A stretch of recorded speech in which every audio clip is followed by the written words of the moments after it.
বিকেল ৪টা পর্যন্ত অবস্থানের পর অবরোধ কর্মসূচি স্থগিত করে ক্যাম্পাসে ফিরে গেছেন সরকারি তিতুমির কলেজের শিক্ষার্থীরা। দাবি মেনে না নেওয়া পর্যন্ত আন্দোলন চালানোর কথা জানিয়েছেন তারা। এর আগে সকাল 11টায় স্বতন্ত্র বিশ্ববিদ্যালয়ের দাবিতে মহাখালী এলাকায় সড়ক ও রেলপথ অবরোধ করে বিক্ষোভ করেন তিতুমির কলেজের শিক্ষার্থীরা।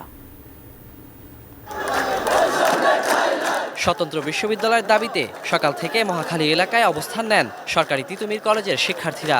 এক পর্যায়ে সড়ক ও রেলপথ অবরোধ করেন তারা।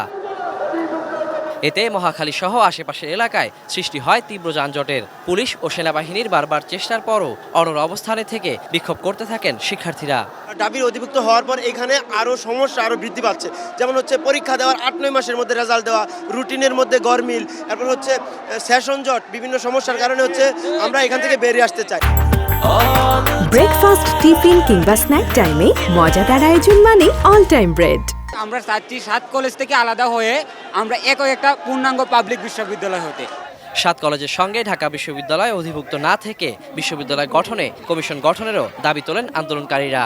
এর আগে কয়েক দফা আন্দোলনের পর আশ্বাস ছাড়া সংশ্লিষ্ট কর্তৃপক্ষ থেকে কার্যত পদক্ষেপ না আসায় কঠোর এই কর্মসূচির কথা জানান তারা। অনেকদিন যাবৎ আমরা আন্দোলন করে যাচ্ছি, আমরা মন্ত্রণালয় এর আগে অনেকবার গেছি, তারা আমাদের আশ্বাস দিচ্ছে কিন্তু আমরা কোনো ফলাফল পাইনি। শিক্ষা মন্ত্রণালয় থেকে তারা মহাখালীতে আসবে, আমাদের সাথে বসবে, আমাদের যে তিতুমির কলেজ থেকে বিশ্ববিদ্যালয় করার জন্য যে একটা কমিশন গঠন করা দরকার সেটা গঠন করবে, তারপর আমরা এই আন্দোলন কর্মসূচি থেকে প্রত্যাহার করব। জনদুর্ভোগের কথা মাথায় রেখে বিকাল 4টায় মহাখালী থেকে সরে গিয়ে কলেজ ক্যাম্পাসে অবস্থান নেন আন্দোলনরত শিক্ষার্থীরা। শিক্ষা মন্ত্রণালয় সংশ্লিষ্ট প্রতিনিধি দলের সঙ্গে আলোচনার পর পরবর্তী কর্মসূচি ঘোষণার কথাও জানান তারা।